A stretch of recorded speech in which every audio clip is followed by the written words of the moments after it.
जय श्री कृष्ण। कृष्णाय वासुदेवा हरे परमात्मे प्रणत क्लेशनाशाय गोविंदाय नमः। एकोष्ठी कृष्ण से कित प्रमाणो दशासी मेगा वृथेन तुल्यम दशास्मे की पुनृति जन्म कृष्णाय न पुनर्भवा। यानी प्रेम से भगवान श्री कृष्ण के चरणों में अगर एक बार भी इंसान प्रणाम कर दे तो उसका जन्म नहीं होता है। इंसान कितने भी यज्ञ दान पुण्य कर ले उसका दोबारा जन्म होना संभव है, लेकिन अगर एक बार भी प्रेम से भगवान श्री कृष्ण के चरणों में नमस्कार किया जाए, भाव से किया जाए, उस इंसान का जन्म नहीं होता, सीधा वैकुंठ यानी गोकुल धाम को जाता है, भगवान के भक्ति को प्राप्त होता है। आज मैं आपको कृष्ण जन्माष्टमी से संबंधित जानकारी दे रहा हूँ। कृष्ण जन्माष्टमी कितने तारीख की मनाई जाएगी, कृष्ण जन्माष्टमी में कैसे भगवान कृष्ण की पूजा की जाती है और क्या है कृष्ण जन्म की कथा। संपूर्ण जानकारी के लिए वीडियो को लास्ट तक देखें, चैनल को सब्सक्राइब करें। कृष्ण जन्माष्टमी इस बार हर साल की तरह 2 दिन पड़ रही है, 11 अगस्त की और 12 अगस्त की। 11 अगस्त को सुबह 9:07 से अष्टमी तिथि प्रारंभ हो जाएगी और 12 अगस्त को 11:17 तक रहेगी। 2 मतों के हिसाब से कृष्ण जन्माष्टमी मनाई जाती है, स्मार्तक और वैष्णव। स्मार्तक जो मनाते हैं वह रात की अष्टमी देखते हैं कि रात के समय 12 बजे अष्टमी तिथि लगी होती है, उसी दिन वह जन्माष्टमी मनाते हैं। लेकिन वैष्णव जो है वह उदयकालीन यानी सूर्योदय की अष्टमी देखते हैं कि सूर्योदय के समय अष्टमी लग रही है, चाहे रात में नवमी हो, वह उसी दिन की कृष्ण जन्माष्टमी मनाते हैं। मथुरा वृंदावन में कृष्ण जन्मभूमि पर हर बार सूर्योदय के समय जो अष्टमी होती है उसी दिन कृष्ण जन्माष्टमी का पर्व मनाया जाता है। भगवान श्री कृष्ण का जब जन्म हुआ था, भादों का महीना था, अष्टमी तिथि थी, रोहिणी नक्षत्र था, वृष लग्न थी, वृष की चंद्रमा थी। 12 तारीख को बुधवार भी है, रोहिणी नक्षत्र भी है और रात में वृष के चंद्रमा भी रहेंगे, वृष लग्न भी रहेंगे और उदयकालीन अष्टमी भी है। इसलिए 12 तारीख की कृष्ण जन्माष्टमी का पर्व मनाया जाएगा। कहीं कहीं 11 का भी मनाएंगे, लेकिन 12 का पर्व का महत्व रहेगा। कृष्ण जन्माष्टमी पर अनेकों प्रकार से मनोकामना बोल करके आप उपाय भी कर सकते हैं, उनका वीडियो में जल्दी डालूंगा।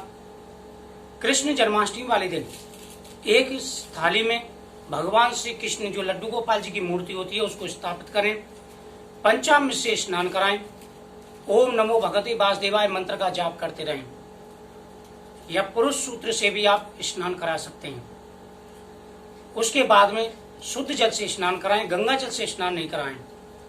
उसके बाद में वस्त्र पहनाएं, चंदन लगाएं और भगवान के संतान गोपाल मंत्र का या गोपाल सहस्त्र नाम का किसी का भी आप जो है पाठ करें। ठीक 12 बजे स्नान कराएं।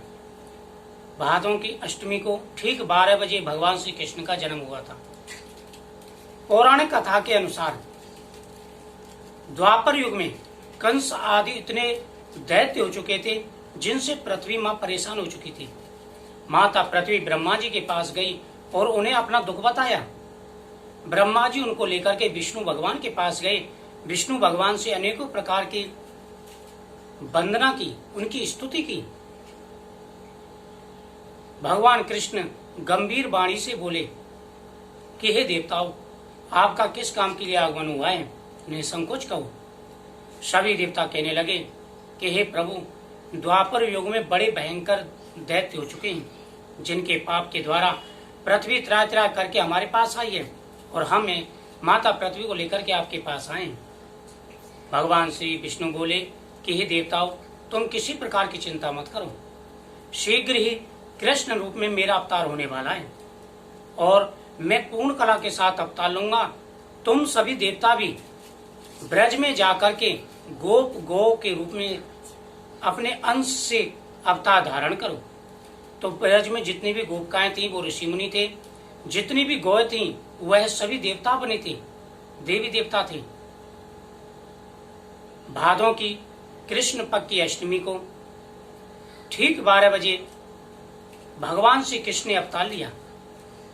माता देवकी के सामने एक तेज उत्पन्न हुआ और उस तेज ने चतुर्भुजी भगवान विष्णु का रूप धारण किया। माता देवकी ने अनेकों प्रकार से स्तुति की। भगवान बोले कि देवकी, पिछले जन्म में मनुष्य रूपा के रूप में तुमने बहुत तपस्या की, कई सालों तक तपस्या की। मैंने तुम्हें वरदान दिया कि मैं तुम्हारे यहाँ पर 3 जन्म तक जो है अवतार लूंगा। तो यह मेरा अवतार उसी वरदान का फल है। देवकी ने अनेकों प्रकार से स्तुति की। तभी भगवान ने ठीक 12 बजे घड़ी की तीनों सुइयां 12 की अक्षर पर थी। भगवान ने अवतार धारण किया। सभी देवता भगवान की स्तुति करने लगे। अनेकों प्रकार से मंत्रों से भगवान का नाम उच्चारण होने लगा। गाने बाजे से देवता खुशी मनाने लगे। वसुदेव जी भगवान श्री कृष्ण को कंस के भय के मारे, क्योंकि वह बालक रूप थे और भगवान देवकी भी भूल चुकी थी। जैसे भगवान ने बालक रूप धारण किया था तो उन्होंने देवकी को भुला दिया था कि वह विष्णु भगवान के अवतार हैं। वह एक छबरे में रख करके उनको नंदगांव ले गई। तभी अचानक बेड़ियां खुल गईं, गेट खुल गई, पहरेदार सारे सो गए। इतनी भयानक बारिश हो रही थी, जमुना जी पूरे उफान पे थी और वह लेकर के भगवान को जा रहे थे। तभी शेषनाग ने आकर के उनके नीचे का रास्ता बना दिया, अपनी पूंछ अड़ा दी और फन के द्वारा उनके ऊपर से बरसात का जल रोक दिया।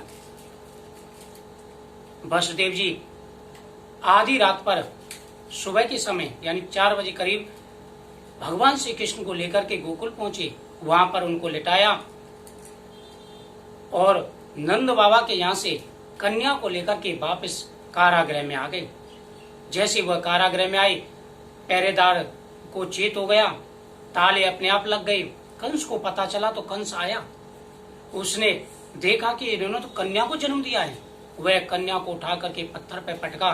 तभी कन्या देवी के रूप में आ गई और कहा कि अरे पापी, तू मुझे क्या मारेगा, तेरे मारने वाला तो पैदा हो चुका है।